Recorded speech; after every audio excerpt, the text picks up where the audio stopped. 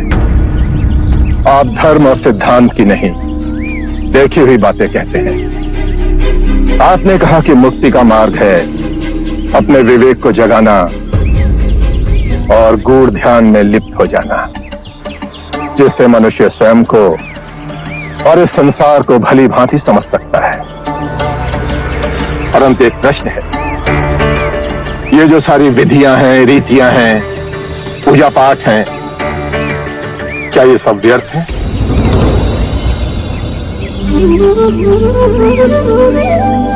यदि कोई व्यक्ति इस नदी के दूसरे किनारे पर जाना चाहे तो वो क्या करे? यदि जल गहरा नहीं है तो वो चलकर जा सकता है, और यदि जल गहरा है तो वो नाव की सहायता से जा सकता है या स्वयं तैरकर जा सकता है। यदि वो चलना ना चाहे और ना ही तैरने को तैयार हो और ना ही नाव ले जाने को तैयार हो, और वो कहे कि मैं प्रार्थना करता हूं इस नदी का दूसरा किनारा स्वयं चलकर मेरे पास आ जाए, तब तो ऐसे व्यक्ति को मूर्ख कहेंगे, महामूर्ख। इसी प्रकार यदि व्यक्ति अज्ञान और भ्रांति को अपने विवेक से मिटाएगा नहीं तो परम आनंद और मुक्ति के दूसरे छोर पे कैसे पहुंच पाएगा? चाहे वो पूजा करे या अनुष्ठान या व्रत करे या किसी नीति पर चले, वो इस किनारे ही रहेगा। हमने सारे शास्त्रों को पढ़ा, उन पर व्याख्या की, परंतु जीवन के इतने जटिल सत्य को इतनी सरलता से किसी ने नहीं समझाया, किसी ने नहीं समझाया। आप इस भटकती मानवता को परम ज्ञान का मार्ग दिखाएंगे। आप करुणा के सागर हो। हे बुद्ध, आप हमें अपना अनुयायी स्वीकार करें।